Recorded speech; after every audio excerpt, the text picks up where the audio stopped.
Nisman Opinion. Mitra bisnis, berdasarkan peraturan Menteri Ketenagakerjaan yang baru, uang jaminan hari tua atau JHT BPJS Ketenagakerjaan hanya bisa diambil oleh pekerja pada umur 56 tahun meski si pekerja sudah di PHK atau resign. Sebelumnya JHT ini bisa diambil ketika pekerja di PHK atau resign. Pemerintah mengklaim kebijakan itu dikeluarkan untuk mengembalikan fungsi program itu, yaitu sebagai jaminan penghasilan atau penghidupan di hari tua. Kebijakan ini langsung menuai pro dan kontra. Apa komentar Anda mengenai peraturan baru ini? Silakan di 6339160, 6339160. Menurut saya ini bagus sekali karena namanya saja JHT, jaminan hari tua. Nah, namun yang saat ini terjadi itu banyak perusahaan, contohnya untuk karyawan-karyawan yang mengundurkan diri itu tidak diberikan uang pisah dengan alasan macam-macam, karena uang pisah itu tidak ada peraturannya, tidak ada undang-undangnya. Jadi terkadang yang sudah masa kerjanya sudah lebih dari 10 tahun itu mengundurkan diri, itu ada banyak sekali itu perusahaan tidak memberikan uang pisah. Nah, mereka kebanyakan langsung mencairkan JHT sebulan kemudian. Nah, ini kan jadi aneh gitu loh. Jadi kalau menurut saya pemerintah boleh menerapkan itu, tapi juga harus menerapkan peraturan untuk bagaimana untuk karyawan yang sudah bekerja lebih dari 10 tahun tapi tidak diberikan uang pisah atau istilahnya pesangon, tapi pesangonnya bukan pesangon karena PHK ya, memang mengundurkan diri pun juga termasuk pemutusan hubungan kerja, tapi aturannya berbeda. Kalau PHK memang ada pesangonnya, tapi kalau mengundurkan diri tidak ada pesangonnya alias uang pisah. Nah, uang pisah ini yang terkadang perusahaan-perusahaan itu tidak mau memberikan. Menurut saya, memang kalau kita memilih asuransi, apakah itu asuransi jaminan hari tua, asuransi kesehatan atau apapun, ya jangan sembarang memilih asuransi. Dengan kata lain, pilih yang bisa dipercaya pengelolanya itu, mau ikut asuransi, ikut koperasi, yang ada iuran nasabah, harus cari yang bisa dipercaya.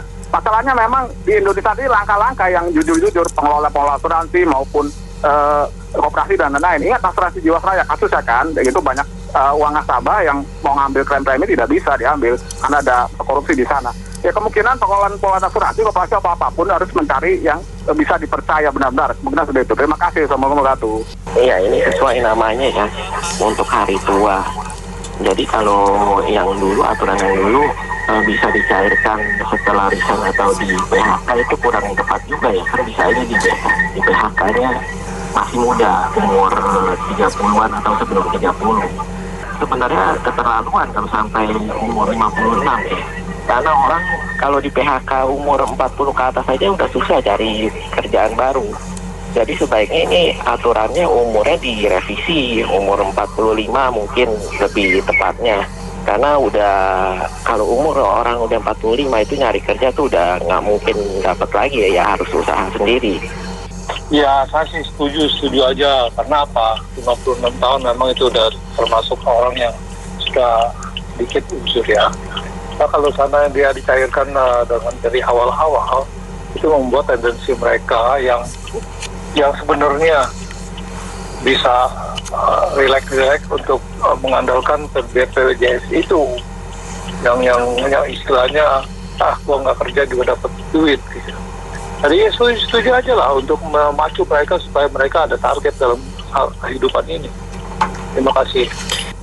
Saya rasa sih untuk undang-undang itu JHT ya, umur 56 tahun itu umur yang sangat sudah renta. Yang dikhawatirkan beliau itu tidak dapat mengambil haknya, karena di usia segitu biasanya orang kalau yang nggak jaga kesehatan kan akan sakit.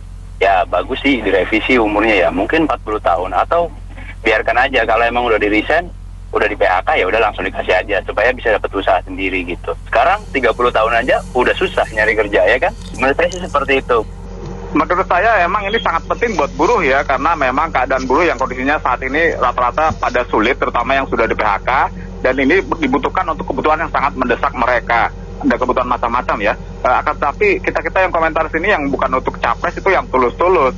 Kemungkinannya yang capres-capres yang komentar apapun para capres bapak-bapak ibu-ibu itu yang kemungkinan masih pencitraan ya, kemungkinan meragukan ketulusannya. Jadi momen-momen pencitraan dimanfaatkan mereka bukan untuk kepentingan buruh sebetulnya, tapi untuk kepentingan mereka sendiri, kemungkinan seperti itu. Terima kasih. Assalamualaikum warahmatullahi wabarakatuh. Menurut saya sih kan menggunakan uang itu sesuai peruntukannya ya. Walaupun memang semua punya alasan sih ya, yang gurunya juga merasa dia akan menggunakan kapanpun dia mau karena merasa itu uangnya. Tapi pemerintah juga nggak salah, itu kan apa ya, membantu untuk mengatur gitu. Atau juga ada bantuan-bantuan yang lain seperti kehilangan pekerjaan juga sudah ada gitu ya. Seperti kesehatan juga kan punya. Jadi saya pikir sih duduk bareng aja lah, dibicarakan baik-baik gitu ya. Jadi jangan polemik, segalanya polemik. Indonesia ini pusing. Terima kasih. Masalah ini menarik sekali. Memang dilematis ya. Satu sisi maksud pemerintah baik dalam rangka mendisiplinkan, karena terus terang aja, maaf aja, kadang-kadang orang kita konsumtif lebih keras ya daripada untuk. Tapi di sisi lain juga memang ada sebagian orang yang sangat membutuhkan karena buruh itu. Nah, mungkin ada jalan tengah. Jadi dibaginya itu diangsur. Misalnya ketika kena PHK bisa dicairkan bisa 10% atau 20% dan seterusnya bertahap gitu. Jadi bisa, memang semuanya ini bukan suatu keputusan yang gampang ya. Itu aja komen saya. Terima kasih. Buat saya itu sebaiknya dicabut saja peraturan Permenaker nomor 2 tahun 2022 karena ini akar masalah utamanya. Dikembalikan lagi ke peraturan lama di mana para buruh atau para peserta JHT asuransi di PT BPJS, BUMN pemerintah itu bisa mengambil uangnya kalau sudah di PHK. Itu lebih adil buat para pekerja. Jadi tidak ada pro dan kontra lagi kemungkinannya. Tinggal masalahnya itu uangnya benar-benar ada, cuma angka 6 triliun saja. Karena di negara kita kalau bicara tentang angka, cuma angka rata-rata, tapi uangnya belum tentu ada.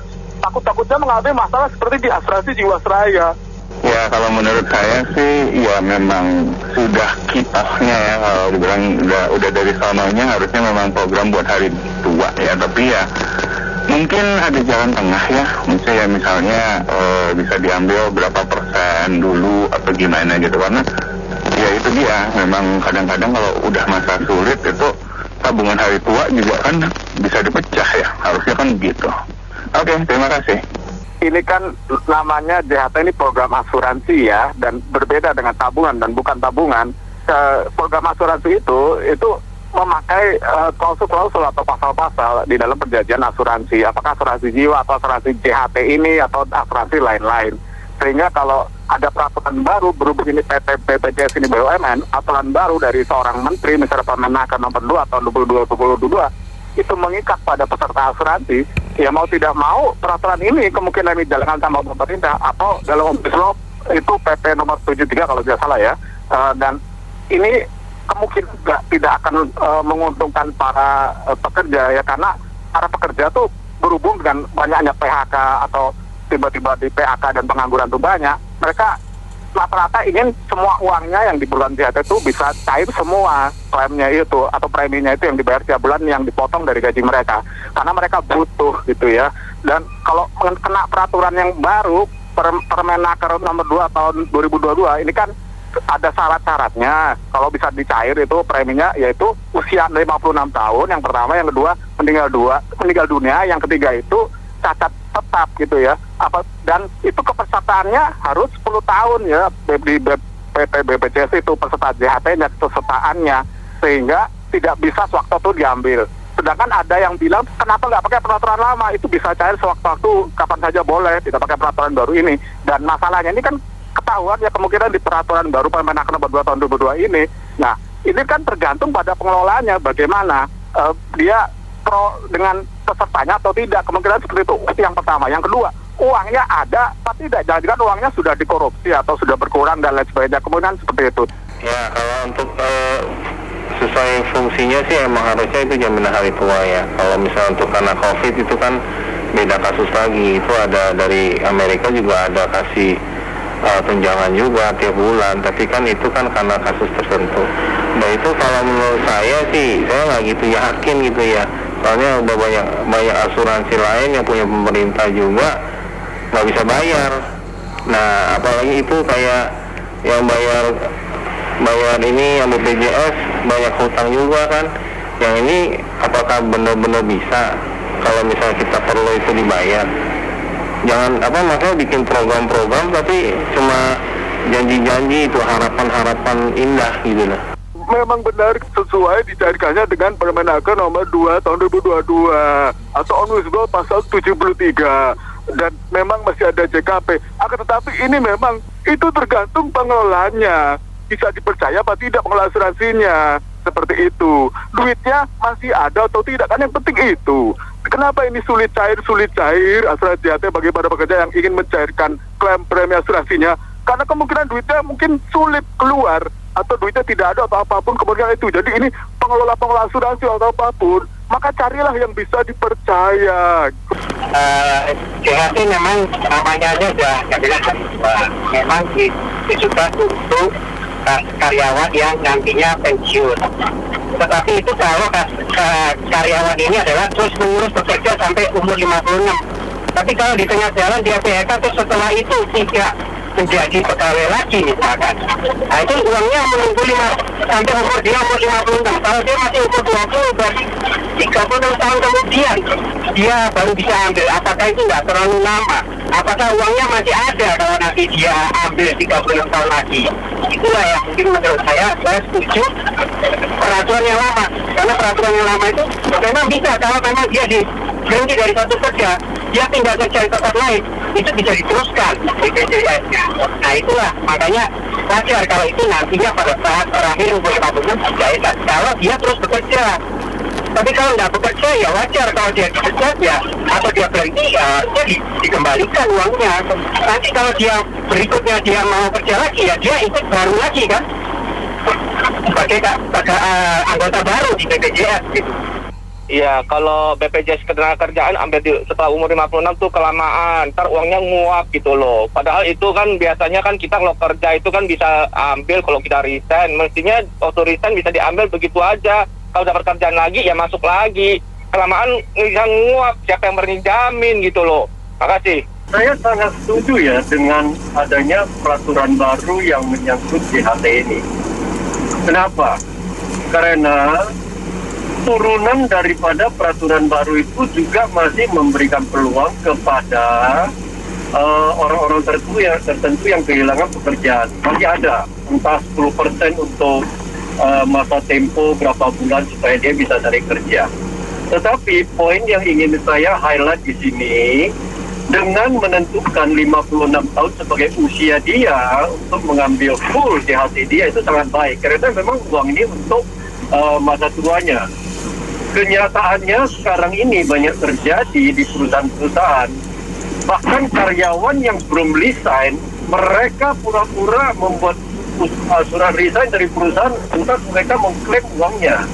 Yang notabene sebenarnya uang ini nanti mereka bisa memakainya. Lantas juga ada beberapa perusahaan yang mengizinkan hal ini terjadi, entah dengan alasan apapun. Jadi saya pikir ketentuan baru ini sangat baik, karena memang di depan JHT itu untuk masa depan. Tentu pemerintah akan memberikan tadi yang seperti uang untuk sementara kehilangan pekerjaan dan lain-lain. Saya mendukung untuk peraturan ini. Terima kasih. Saya pikir pemerintah jangan terlalu kaku. Memang judulnya sih benar, jaminan hari tua dimaksudkan untuk orang yang sudah tua. Tapi kita harus situasional. Dunia ini banyak berubah. Dan saya lihat Indonesia dengan pergerakan ekonomi yang bertumbuh terus, bisa jadi makin banyak orang yang ingin mandiri. Artinya pensiun dini atau resign karena dia punya suatu proyek atau dia punya suatu pemikiran untuk usaha dan UKM. Orang-orang ini bila banyak, ini akan mendongkrak besar sekali ekonomi Indonesia. Terima kasih. Saya tidak menyoroti mengenai kontennya ya, tapi saya mau melihat bahwa penentuan suatu peraturan itu menimbulkan kegaduhan. Contoh misalnya undang-undang Omnibus Law, menimbulkan demo di sana sini. Kemudian ibu kota negara. Nah, terus sekarang lagi ada peraturan Menteri Keuangan. Jadi ketika aturan ini dikeluarkan, tidak mempertimbangkan suasana kebatinan atau aura yang sedang tercipta itu seperti apa. Terus latar belakangnya setiap keputusan itu dibuat seolah-olah tergesa-gesa. Nah, mengingat masyarakat kita yang begitu banyak, harusnya hal ini diperhatikan. Kalau ini sesuatu yang baik, komunikasikanlah. Agar jangan setelah sudah ketok palu atau dikeluarkan, yang terjadi seperti ini. Perdebatan-perdebatan yang sebetulnya menguras energi saja. Begitu saya pikir. Menurut saya ini adalah seperti tes ombak ya. Karena apa? Kondisi sekarang COVID malah keluar peraturan seperti ini. Jadi ada sesuatu yang disembunyikan pemerintah. Kondisi COVID dan lain-lain kan udah terancam lapangan kerja dan lain-lainnya. Sementara kreativitas dari pekerja-pekerja itu udah mulai timbul. Nah, untuk modal awal mereka perlu dana dari itu jaminan hari tua ini. Kondisi di lapangan mereka membutuhkan untuk modal awal, dan nanti perekonomian juga akan berputar dengan kreativitas ataupun sistem ekonomi yang diperoleh dari tunjangan hari tua yang dibuat oleh pekerja tersebut. Jadi pemerintah jangan seolah-olah tutup mata ya, karena mereka bisa melihat anggota pengangguran itu susah. Terus mereka sendiri yang lagi itu tidak punya duit, rasakan gimana susahnya di lapangan. Jadi harus ada tempat lira atau gimana masyarakat di sekarang ini begitu tersakiti dengan keluarnya permen ini. Terima kasih. Baik, terima kasih Mitra Bisnis telah bergabung dalam Businessman Opinion. Saya Fahmi Andrian.